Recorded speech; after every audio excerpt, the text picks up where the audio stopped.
Training vignette number 1. Scott here with Dedicated Threat Solutions, and these are going to be short, to the point, and really brief topics that I'm going to be discussing in these training vignettes. So they're going to just really scratch the surface of some of the topics and give you some food for thought. So the topic of this first one is, what is a dedicated threat? A dedicated threat is a person or persons whose main goal, desire, and motivation is to severely injure or kill you by any means necessary. Dedicated threat is the proverbial worst-case scenario. When engaged in the worst-case scenario of violence against a dedicated threat, it is absolutely crucial that you have the mindset that you will never give up.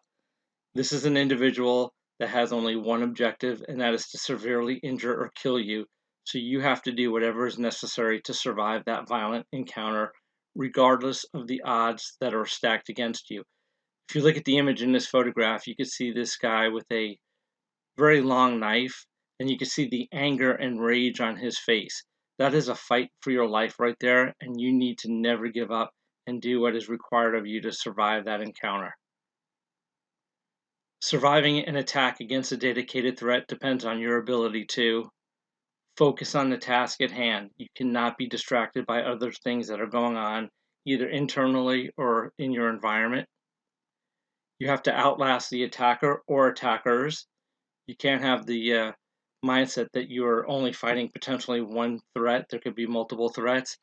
And this is really a situation where you want to start thinking about your physical fitness. If you are out of shape and you don't work out, it might be very hard for you to outlast your attacker if they're in better shape than you. And chances are they may have a weapon. They're going to get you at the worst possible time when maybe your situational awareness wasn't the best. So you got to stay in the fight, and a lot of that is going to depend on not only your mindset, but your physical capabilities. And then respond appropriately. And as we've said, against a dedicated threat, that might mean you have to use lethal force in order to defend your life or defend the lives of other individuals. If your training is not preparing you for the worst case scenario against a dedicated threat, then your training is failing you.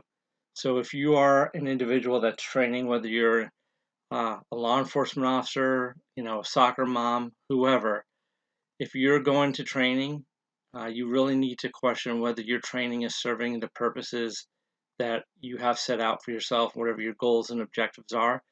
But if they're not preparing you to survive against that dedicated threat, then you're probably just working out and not necessarily training to the best of your ability that will help you in a survival situation. So step back, evaluate your training, and train hard for this worst case scenario. I've written a number of books. They're all available on Amazon.com. Some of them are for just the average law-abiding citizen, and then other ones are geared towards certain markets such as probation and parole officers, corrections and detention officers, and code enforcement officers. If you want to reach out to me, my email is info@dedicatedthreatsolutions.com. You can also check out my website, www.dedicatedthreatsolutions.com. And if you want to link up with me, I'm on Facebook, Instagram, and Indeed. And I also do have an Amazon author page. Train hard, stay safe.